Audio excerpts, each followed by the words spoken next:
Selamat malam pemirsa, kita ketemu kembali di dalam tema seni dan tradisi yang akan membahas lebih lanjut pengetahuan-pengetahuan kita yang berkaitan dengan ringgit cucal atau wayang kulit.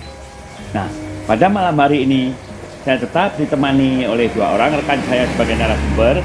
Yang pertama adalah Bapak Sumito, sugeng dalu Pak Minto, sebagai Ketua Javanologi, dan yang kedua adalah yang juga gurunya dalang, juga karawitan, juga memang juga dalang, yaitu Ki Suwarno. Sugeng dalu Ki Suwarno. Sugeng dalu. Iya. Para pemirsa, episode-episode yang lalu kita cerita tentang wayang itu ternyata mempunyai karakter-karakter yang menunjukkan karakter manusia pada saat ini. Bahkan ada wacana pikiran-pikiran tertentu, situasi sekarang ini sudah ditunjukkan oleh karakter-karakter wayang yang terdahulu. Tidak berarti kita mau berpikir mundur seperti kita Pak Mito, bahwa mengenal budaya itu bukan berarti pikiran kita mundur. Justru merupakan implementasi menuju ke depan yang lebih baik. Untuk ini saya akan mengenalkan kembali beberapa wayang yang akan diceritakan oleh Ki Suwarno. Di dalam kisah pewayangan, setiap kali perjalanan Raden Arjuna untuk mencari ilmu, selalu ada gangguan-gangguan. Dan dalam wujud wayang yang agak berbeda-beda. Nun sewu, kira-kira apa ceritanya itu Ki Suwarno? Wujud wayang ini. Wujud wayang yang selalu mengganggu perjalanan Arjuna itu biasanya ada empat karakter wayang, yaitu yang disebut Buto Cakil. Buto Cakil, ya, yang pertama Buto Cakil ini, yang seperti ini. Buto Cakil nih ya. Pasti kepapak Buto Cakil dulu. Nah, ini namanya Buto Cakil. Wah, kalau lihat nyongernya itu, ya. giginya sampai panjang gitu kan. Ya, kalau bahasa Jawanya ini sangat petakilan memang. Petakilan, memelinti gitu loh. Memelinti, petakilan. Urung karuan atose wis kaya atos-atoso ngoten niku. Oh ya menawi. Kaya atos-atoso. Urung karuan pinter wis kaya pinter-pinter dhewe ngoten. Berarti sombong angkuh gitu. Sombong angkuh dan sebagainya. Nah, sombong dulu sugih kari niku. Cakil. Nggih. Nah, pasti Buco Cakil itu kalau kepapak Arjuna pasti kalah dulu. Pasti kalah. Metu dhisik bayaran kan. Wah nggih. Bayaran dhisik. Menawi ringgit tiyang ngaten mawon. Metu dilut bayaran dhisik iki. Lek macak nggethu. Nggethu nggih. Metu dilut entek wis. Menika Buto Cakil modelipun ngaten menika.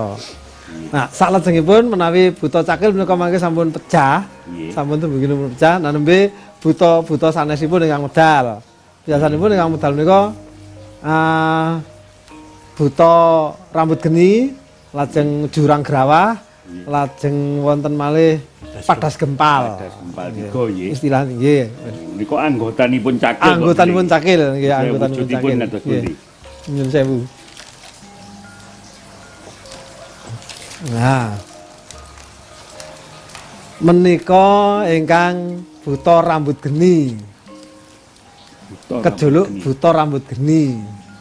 Rambutnya wabuang kaya geni, madul-madule kaya geni munclak ngoten niku lho. Wah, katelah buto rambut geni. Nggih, ngoten menika. Nah, mesti menika ingkang dados gangguan yang kedua. Gangguan kecil sudah tidak ada, gangguan di belakang ada lagi yang lebih besar. Maksudipun ngoten. Kula nanti takeni lari-lari. Iya. Itu rambut geni kene turu bantal ya. Iya. Bantale es. Salajengipun. Nggih. Menika buto jurang grawah. Ya menika buto jurang grawah. Sak bibaripun rambut geni terus dateng jurang grawah. Menika ngaten menika jurang grawah. Menawi nitik kawontenanipun mrengenge menika langkung sura menika metakilipun langkung sura. Langkung sura metakilipun. Lajeng padas gempal. Nggih, namung padas gempal. Menika menawi sebatanipun lintu menika nyuwun pangapunten Radi Saru sekedhik. Nggih. Nyuwun pangapunten Radi Saru sekedhik. Nggih. Menika menawi sebatanipun wonten umum menika buta telek. Oh, buta telek. Menika buta telek. Adat kembali buta telek. Nggih, ngaten menika. Lah menika maksudipun panji menika senaosa menika wujudipun buta, namung menika humoris menika. Humoris, nggih. Nggih, humoris. Nggih, sawetawis Pak bilih menika. Nggih, matur nuwun Ki Suwarno. Pemirsa, memang setiap ilmu yang akan ditempuh atau setiap pendidikan itu tentu banyak godaan-godaan. Dan tentunya untuk mencapai ilmu tersebut kita harus berani menghadapi godaan-godaan yang ada. Ini saya kembalikan kepada Pak Mito ya, Pak Mito ya. Jadi juga sering kecerita bahwa anak-anak sekarang itu kalau sinau itu kurang mempeng, yang banyak akibatnya menjadi sering disebut sekolah bodoh, dan itu akan mendapat dampak yang negatif nanti ke masa depan. Nah, menurut pandangan Pak Mito, kita meninjau tentang pendidikan dari contoh perjalanan Arjuna yang ada gangguan-gangguan tadi itu mengandung filsafat apa, Pak Mito?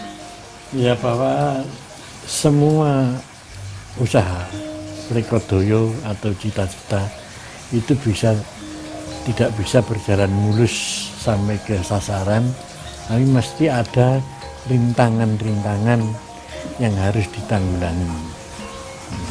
Nah, rintangan itu sendiri kan menunjukkan satu sikap bahwa mampu tidak dia menunjukkan satu kompetensi atas dirinya sendiri. Ya. Bahwa satu perbuatan itu bisa bernilai atau tidak diukur dari kompetensinya sendiri. Kalau saya belajar, bahwa belajar itu akan memperbaiki nasib, itu harus ditanamkan betul-betul kepada anak-anak supaya dia sejak awal menyadari bahwa semua yang harus dicapai itu mesti ada masalah, ada rintangan yang harus dihadapi. Ya. Nah, Ya. rintangan itu bisa macam-macam sesuai dengan nafsu yang mengitari kita. Itu Pak Wis. Sesuai dengan nafsunya ya, yang mengitari kita. Baiklah, Pak Mito, nanti akan kita lanjutkan tentang nafsu itu tadi ya. Saya tertarik sekali gitu Pak Mito, ini tahu-tahu kok larinya ke nafsu. Para pemirsa, jangan kemana-mana, tetap berada di depan Dhamma TV. Akan kita lanjutkan segmen berikutnya, kisah Pak Mito tadi tentang nafsu yang sangat mempengaruhi eksistensi pendidikan kita ke depan.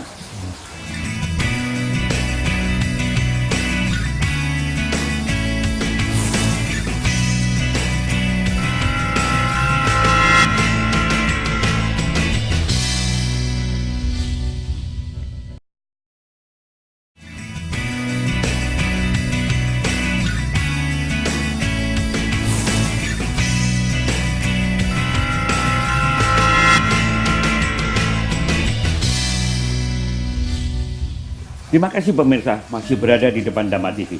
Kita lanjutkan cerita tadi yang dikenalkan oleh Ki Suwarno. Ada cakil, ada buto rambut geni, jurang grawa, dan pada gempal tadi yang nun sewu sering disebut buto telek ya. Suwarno. Nah, itu selalu bermusuhan dengan para satria. Ini kebetulan di dalam event Mahabharata, ini Raden Janaka. Di dalam perjalanan mencari ilmu selalu ketemu yang 4 tadi. Nah, oleh Pak Mito tadi dijelaskan bahwa 4 itu mungkin merupakan juga tidak dalam bentuk visual di dalam pertemuan dengan Janaka, tapi juga dalam bentuk nurani atau nafsu-nafsu yang harus dikendalikan supaya berhasil mencapai cita-citanya menjadi satria yang betul-betul sakti. Kira-kira begitu ya Pak Mito ya? Iya. Saya mohon penjelasan Pak Mito mengenai jenis-jenis tadi yang dijelaskan. Ada cakil dan 3 ini kan seperti di dalam hidup kita sehari-hari katanya mempunyai 4 nafsu, kira-kira begitu ya Pak Mito. Apa kira-kira yang akan dijelaskan Pak Mito? Monggo, aturan. Ya sebenarnya ada beberapa versi itu. Kalau menurut ada secara agama Islam misalnya ada nafsu sufiyah, nafsu amarah, nafsu mutmainah dan sebagainya, sebanyak 4 itu. 4 nafsu ya. Nah, kemudian di dalam Jawa ada satu ucapan yang disebut apa? Sedulur papat Limo limo pancer. pancer itu iya. ada korelasinya seperti itu. Korelasi Nah, ya. ada korelasinya. Sebenarnya musuh yang paling berat yang dihadapi oleh setiap orang itu bukan juga rintangan yang fisik, misalnya kemacetan di jalan masa terlalu rintangan, tapi juga yang paling berat adalah mengatasi nafsu. Merang melawan nafsu itu adalah perang yang paling berat.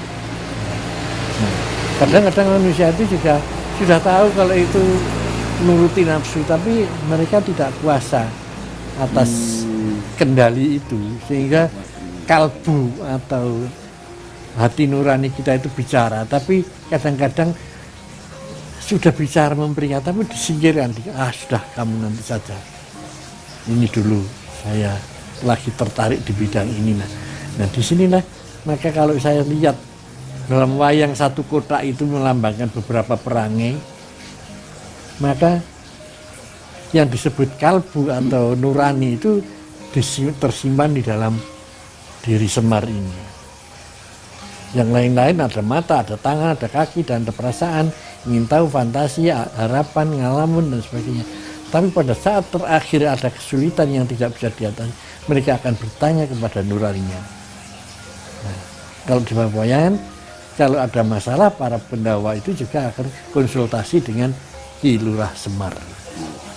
Terima kasih Pak Mito. Nanti tentang Ki Lurah Semar nanti ada episode tersendiri yang akan kita bicarakan. Ya. Para pemirsa.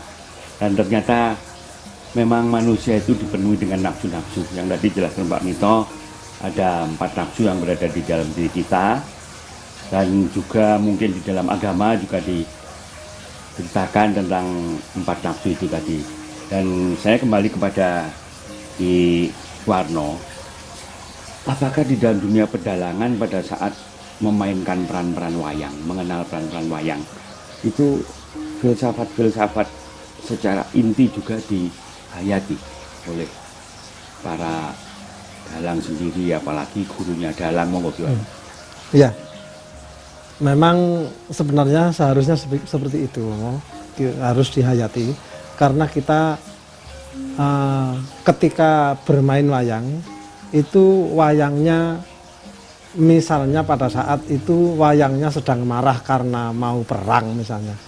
Nah, ini kan harus menghayati seperti apa orang marah itu, Ya. sehingga wayangnya menjadi marah betul. Iya. Nah, ketika wayangnya itu sedih, begitu pula dengan wayang-wayang karakter yang lain. Misalnya ada wayang sedih, ya Pak dalangnya itu harus mampu, ya, mampu mengekspresikan kesedihan itu seperti apa, seberapa sedihnya, sampai dengan kalau bisa itu penonton itu terbawa ke sana, terbawa ke sana kan. Nah, iya seperti itu. Jadi intinya bahwa setiap dalang itu dipastikan bisa mengekspresikan apa kehendak wayang itu. Pada saat dimainkan itu wayangnya berkehendak apa. Nah ini ekspresinya Pak Dalang itu harus mampu mengekspresikan yang seperti itu. Ya, waktu dagel, sama, ya. Iya sama. Demikian para pemirsa. Memang nampaknya di dalam mengekspresikan nafsu-nafsu yang terkandung pada diri manusia, tadi juga digambarkan di gambar wayangan itu juga seperti itu. Jadi filosofinya tadi jelas sekali. Seorang murid yang tadi digambarkan seorang Arjuna yang dalam perjalanan untuk mencari ilmu, gangguan-gangguan itu yang ditemukan di jalan tidak hanya dalam bentuk fisik, tapi juga dalam bentuk nafsu dalam dirinya sendiri. Dan ini sangat berkembang cerita akhir ini. Kita akan ketemu pada season berikutnya setelah yang satu ini. Jangan kemana-mana.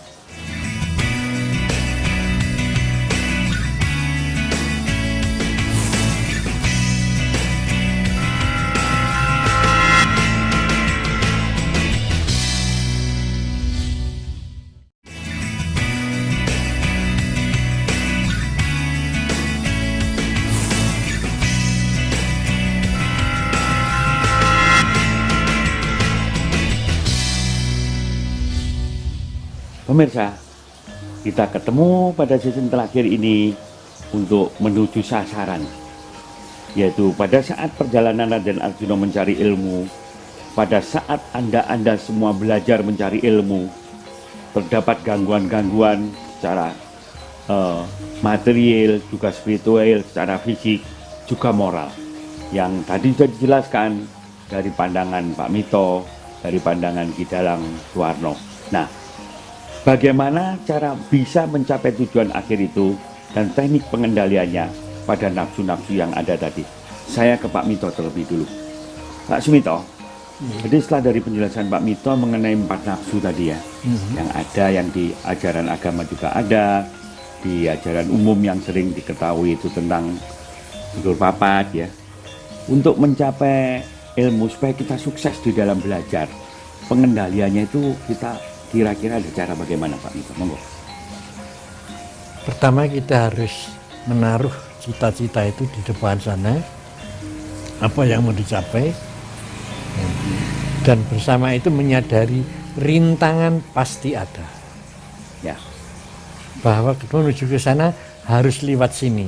Nah, lewat itu juga kadang-kadang penuh unak duri yang harus kita lalui, sehingga kita bisa menyingkirkan satu gangguan-gangguan yang ada di sepanjang jalan. Seperti waktu Mintorogo itu diganggu oleh beberapa masalah, tapi tetap berjalan terus. Di dalam kehidupan sehari-hari juga begitu. Kita jangan gampang terlena oleh hal-hal yang instan, yang begitu menarik pada saat itu. Ya, kita waktunya belajar harus belajar betul-betul, bahwa tanpa belajar kita tidak akan bisa dipandai. Jadi persoalan yang harus kita hadapi adalah satu keyakinan bahwa kita sampai di sana. Sekalipun ada, dan kita juga tidak akan lupa adanya pelajaran kita, tidak usah kesu, tapi alon-alon waton kelakon. Alon-alon itu tidak berarti sak kepenae, tapi menurut istilah ever onward. Maju terus, pantang mundur dengan kehati-hatian. Alon-alon itu tidak berarti sak kepenae, tapi ever on, maju terus. Maju terus, ya. Tanpa mundur, never retreat. Dalam perjalanan ini maju terus meskipun pelan, tapi kita yakini bahwa kita akan mencapai itu. Dengan sukses yang kita capai, kita akan menikmati hidup ini sebagaimana wajarnya. Demikian para pemirsa. Jadi ternyata untuk mencapai tujuan di dalam kita belajar itu memang tidak mudah. Gangguan tetap ada, seperti yang diuraikan Pak Mito tadi. Yang penting nampaknya di sini kita harus serius menghadapinya. Semua rintangan yang akan timbul sehingga kita akan mencapai tujuan. Kembali kepada Ki Suwarno ini. Jadi dengan karakter-karakter itu, lalu para dalang juga bisa memvisualkan nafsu-nafsu tadi, ya, supaya lebih indah untuk ditonton. Dan tentunya dengan ucapan-ucapan yang mengandung filsafat ajaran, ya. Nah, untuk mencapai arah ke tingkat jenjang ajaran supaya sukses melalui jalur ajaran dunia pewayangan ini, menurut pengalaman Ki Suwarno kan punya murid-murid yang banyak. Itu sampai mana kira-kira pemahamannya tentang karakter ini? Pemahaman tentang karakter wayang di murid-murid saya yang kecil-kecil itu, Pak. Itu sementara hanya beberapa, masih belum semuanya. Tapi yang jelas mereka secara umum itu sudah dikenalkan yang seperti diterangkan dari kemarin-kemarin itu. Yang jelas mereka mengenal wayang dari mulai cara berbicara, kemudian cara berjalan, kemudian cara memecahkan masalah, kemudian sampai dengan bertingkah atau unggah-ungguh terhadap karena semua itu menunjukkan karakter wayangnya. Menunjuk karakter wayang, iya. Nah, untuk bisa mencapai tujuan akhir menjadi dalang yang bagus, iya, itu kira-kira penahanan nafsunya tadi apa yang harus dikerjakan? Oh, yang harus dikerjakan itu paling tidak itu mereka mengerti dengan dirinya sendiri, itu yang utama. mengenal dirinya sendiri yang utama, karena dirinya sendiri itu nanti akan ditransformasikan kepada wayang itu. Pada wayang. Nah, contohnya, aku iki lek muring-muring ya apa ya kira-kira. Contohnya seperti itu. Aku lek muring-muring kira-kira ya apa ya? Apa iso muring-muringku iki tak gawe kaya Prabu Baladewa misalnya begitu. Ya semoga Tasamuka misalnya begitu. Utawa aku lek nangis lek pas sedih. Iku kira-kira upama tak gawe sedhihe kaya Gatot Kaca Gatot Kaca Gandrung misalnya gitu, sedih kayak iku. Utawa kaya pas ditinggal lunga pacare misalnya ngoten ya. Nah, tinggal nguruk mini. itu menunjukkan bahwa mereka sudah harus berlatih bermain dengan karakternya sendiri. Kecil ya. Hal yang kecil itu. Nah, mengenal karakternya sendiri itu sudah sama dengan mengenal karakter wayang nanti akhirnya. Karena karakter wayang itu di dalam dirinya sendiri itu semua ada. Dalam sendiri. Nah, yang dilakukan paling tidak ketika mereka emosinya sedang tinggi, dipelajari bagaimana kamu mengendalikan emosimu. Seperti itu. Contoh, Pak, ini sudah capek Pak, kok rasanya kok sudah malas untuk belajar. Itu berarti semangatnya yang harus disupport. Bagaimana kamu harus mengembalikan semangatmu untuk berlatih agar itu tidak menjadi aras-arasan. Iya, menjadi hambatan ya. Tidak jadi hambatan. Nah, kesimpulannya berarti dia harus mengerti dan mengendalikan dirinya sendiri sehingga akan mencapai yang namanya karakter wayang yang sebanyak itu. Iya, betul. Para pemirsa, ternyata banyak ajaran yang kita peroleh dari beberapa karakter wayang tadi. Diibaratkan seorang murid seperti Arjuna ini, saya atau Alif ya Pak ya. Nah, diibaratkan seorang Arjuna yang sedang mencari ilmu tadi, di dalam perjalanannya terganggu oleh visual-visual yang wujudnya seperti ini, ada buto cakil, buto rambut gendi, lalu jurang gerawa ya, lalu satunya lagi apa, buto telek tadi ya, batas kempal ya. Nah, untuk bisa mencapai ilmunya yang menjadi tujuan di dalam belajar, tentu harus bisa menguasai semua ya. Penguasaan yang terutama adalah penguasaan nafsu tadi. Tidak mudah amarah, mengendalikan nafsu amarahnya, mengendalikan nafsu males ya, gimana ya? Males, dan mengendalikan nafsu-nafsu lain yang kira-kira akan menghambat dia untuk bisa mencapai tujuan akhir. Kira-kira ngaten ya? Pak Lito, Pak Iwarno, dan mudah-mudahan ini pelajaran yang baik bagi para pemirsa sekalian untuk bisa menyampaikan kepada anak-anak didik kita bahwa belajar itu harus serius. Halangan tetap ada, tapi jangan patah semangat mengenai halangan. Onward, maju terus, never retreat, jangan mundur. Karena apapun yang kita hadapi di dalam kehidupan keseharian, tidak hanya dalam belajar, dalam bekerja pun kita harus tetap penuh semangat dan bisa mengendalikan nafsu dengan cara mengerti dirinya sendiri, gimana? Mengenalkan pribadi supaya nafsu marah, nafsu males, nafsu apa itu ada di situ, nafsu kebaikan juga ya, itu semua bisa terkendali sehingga kita menjadi manusia yang stabil, bisa mencapai tujuan dengan menghindari halangan-halangan yang pasti muncul di dalam dunia yang kita hadapi sekarang. Demikian para hadirin sekalian, pertemuan kita pada kali ini yang akan kita sambung pada episode-episode berikutnya